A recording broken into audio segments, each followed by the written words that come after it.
Fellow freedom fighters, comrades and friends, long live African freedom fighters.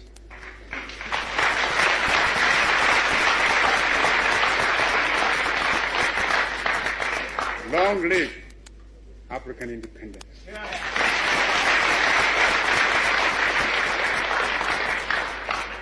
Long live your struggle. And long live African unity. Support. Here is a phenomenon against which all African freedom fighters must be on their guard and resist to the utmost.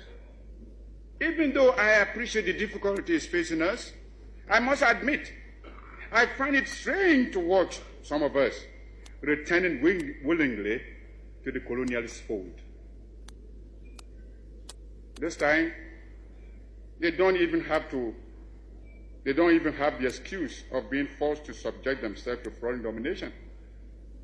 It makes one wonder, why so much effort and sacrifice and so many lives were given up to the achievement of independence in the first place, if it can only be so quickly and easily surrendered.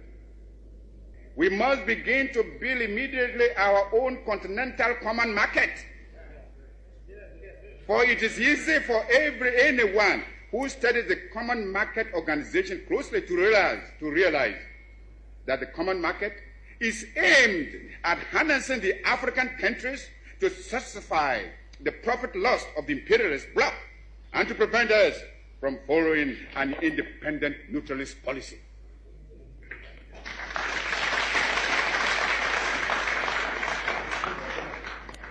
It is easy to see that the imperialists and the colonialists are determined to retain the African countries in the position of suppliers of cheap raw materials.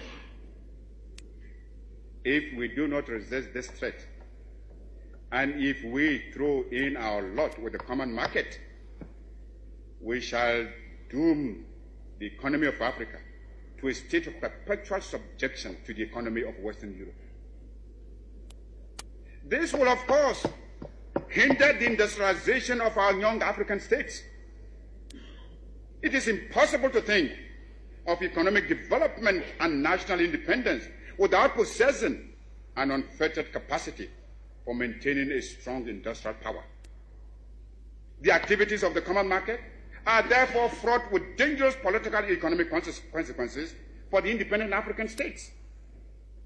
The organization constitutes an attempt to replace the old system of colonial exploitation by a new system of collective colonialism, which will be stronger and more dangerous than the old evils we are striving to liquidate from our continent. This is another reason why we should come together in a unified African economic plan, which, operating on a continental scale, can make a solid attack on the imperialist domination in Africa. We should, without delay, aim at the creation of a joint African military command. There is little wisdom in our present separate effort to build up and maintain defense forces, which, in any case, would be ineffective in a major world conflict. If we examine this problem realistically, we would ask, which single African state could protect itself against an imperialist aggressor? And how much more difficult this would be when some states are allowing the imperialists to maintain bases on their territories. I have already referred to the military forces which South Africa is raising and the danger it poses for the new African states and the struggle of those still in chains. Only our unity can provide us with anything like adequate protection. Those problems can best be met within a unified Africa, and it should be possible in the higher reaches of our endeavor to devise a constitutional structure which will secure the objectives I have outlined, and yet preserve the sovereignty of each of the countries joining the Union.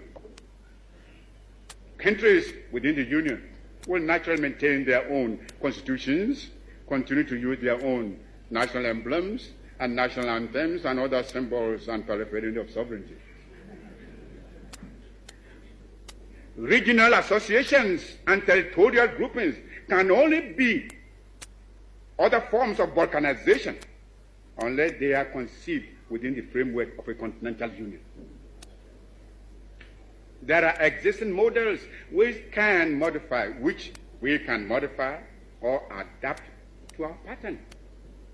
The United States of America, the Soviet Union, India and China have proved the efficacy of unions embracing large stretches of land and population.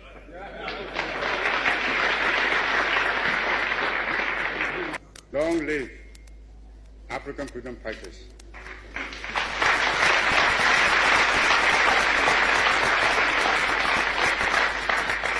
Long live African independence.